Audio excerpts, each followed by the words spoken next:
Ladies and gentlemen, this is Vizag Satya. Right now we are at Chilkuri Balaji Temple, Hyderabad.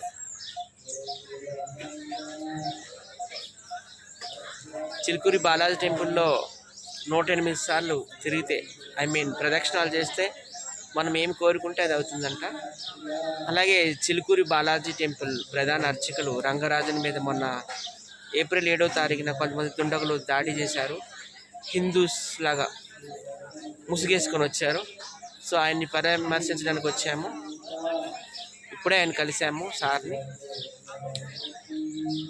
Rangarajan గారు చాలా famous, మీ అందరూ తెలుసు.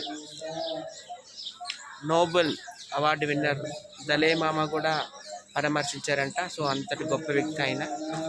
1 రూపాయి కూడా దక్షిణ తీసుకోరు ఇక్కడ. ఆయన ఉన్నత చదువులు చదివిన వ్యక్తి, ఇంజనీరింగ్ పాస్ అయ్యారు ఆయన. వందలాది సంవత్సరాలుగా వాళ్ళ కుటుంబ సభ్యులే ఈ టెంపుల్ నడిపిస్తున్నారు. సో అట్లాంటి వ్యక్తికి ఇలా చేయడం చాలా దురదృష్టకరం. ఆయనకి మా హిందువుల సపోర్ట్ ఎప్పుడు కూడా ఉంటుంది.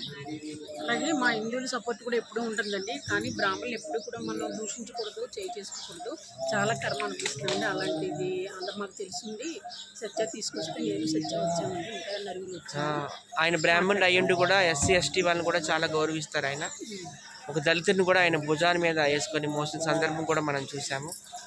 సో ఆయనకి ఆపద వచ్చిందని ముఖ్యమంత్రి రేవంత్ రెడ్డి గారు, అలాగే డిప్యూటీ సీఎం పవన్ కళ్యాణ్ గారు, కేటీఆర్ గారు ఎంతోమంది పరామర్శించారు. చాలా గొప్ప వ్యక్తి ఆయన. సో అతనికి అందరూ కూడా సపోర్ట్ చేయండి దయచేసి. Thank you. నమో వెంకటేశ.